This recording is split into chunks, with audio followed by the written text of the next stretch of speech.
we're going to bring in our chocolate now. So this is about how much water I put in the bottom of the pot, and you have to make sure no water gets into the upper pot with the chocolate, or your chocolate turns into a ball and it's useless. You cannot remelt it. The chocolate is starting to melt and I can hear it bubbling, so I'm going to reduce it a little bit. It will be different on every stove. I have a gas top, so that's particularly efficient.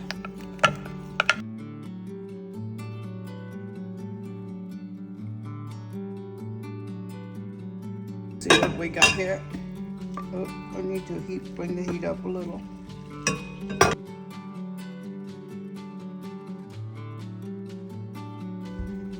So now we're going to take out the pot, and we're going to cover this, turn off the heat for now, and we're going to stir this for another 2 to 3 minutes to cool it. Looking pretty good.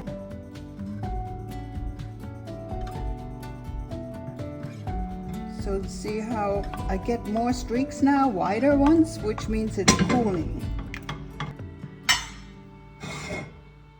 That goes back in, heat back on, and we wait for the simmer. See how it gets more liquid? Okay, so now we're gonna put the cocoa butter in.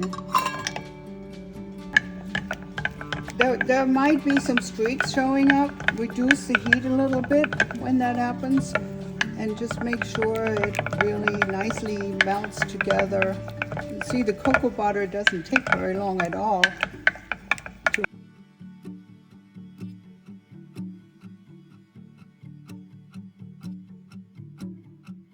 And cooling it down.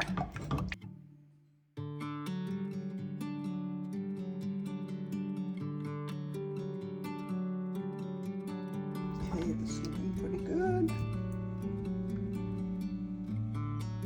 So this looks really good. It's not running and it's shiny.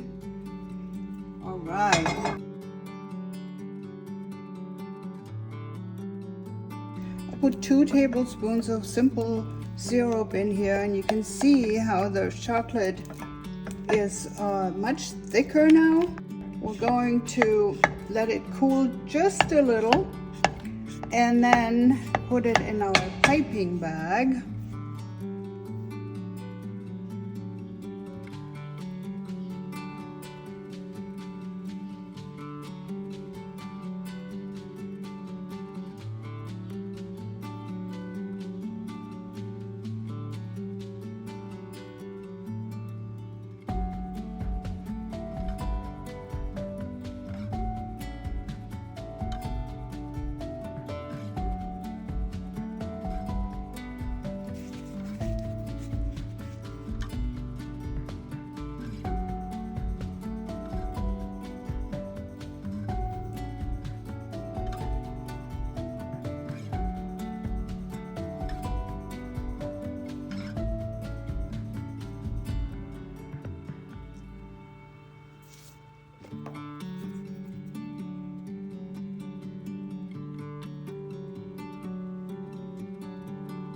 Gloves help just because it's not melting on my hands.